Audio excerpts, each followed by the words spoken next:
What's up, y'all? Blake here. Welcome back to the channel. Got some more NFL player props we're going to look at today on PrizePicks for Sunday slates. Got two picks we're going to take a look at. Jump to today's video. Plenty of picks to go around.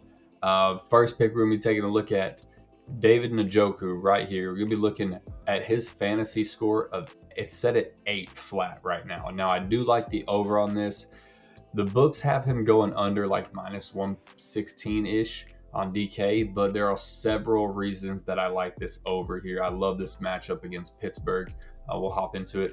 Number one, Pittsburgh is giving up to tight ends right now. They are giving up 16 fantasy points per game to tight ends. That's the 7th highest.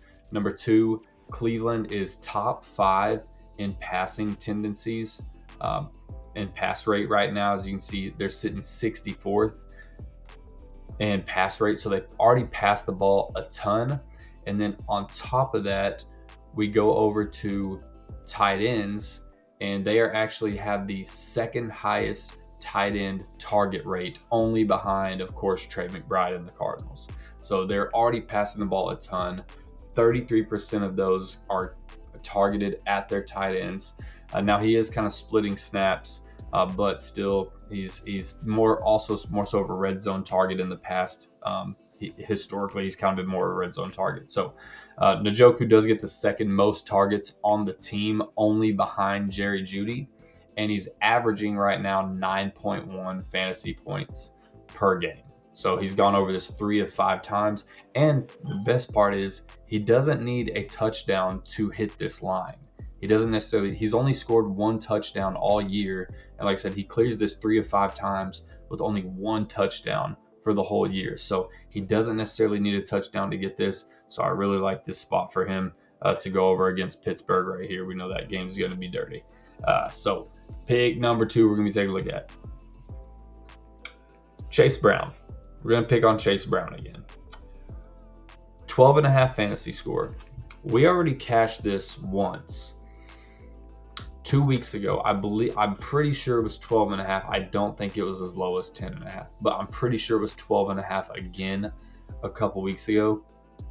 But how many times do we have to take this here before this line drastically drops? I mean, he's been not going over this at all. This has to drop to at least 11.5 before I'm gonna fade it. I'm taking the under here again. It's a tough matchup this week against Green Bay. Cincinnati is tied for the lowest rush rate in the league. You can see right here, only 32% of snaps. Them and the Chiefs are tied for the least amount of rush attempts per game. So they're already not running the ball a ton. Utilization isn't quite going to be there for him. Cincinnati is going to be in no position to be keeping the ball on the ground in the second half. I think the only way he hits this, like we said in our other video when we took the under on him, is if they target him a ton in the passing game, because it is full PPR, so he'll get a fantasy point for every catch. So they're going to have to target him a ton in the passing game for him to go over this. But it's still tough. Plus, also on top of that, Green Bay is super tough in fantasy points allowed to running backs. They are 8th fewest fantasy score allowed to running backs.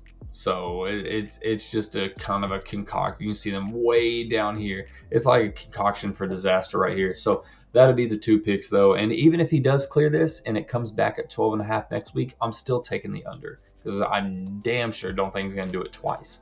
So that'll be the 2 picks though. Chase Brown under his 12.5 fantasy score. David Njoku over his 8 fantasy score. For all of my plays, y'all can follow me on PrizePicks Bets by Blake. Now beware, some of those are no research plays. No research at all. So tailor your own risk. But besides that, man, I'll catch you on the next one, Monday Night Football. Good luck. Later.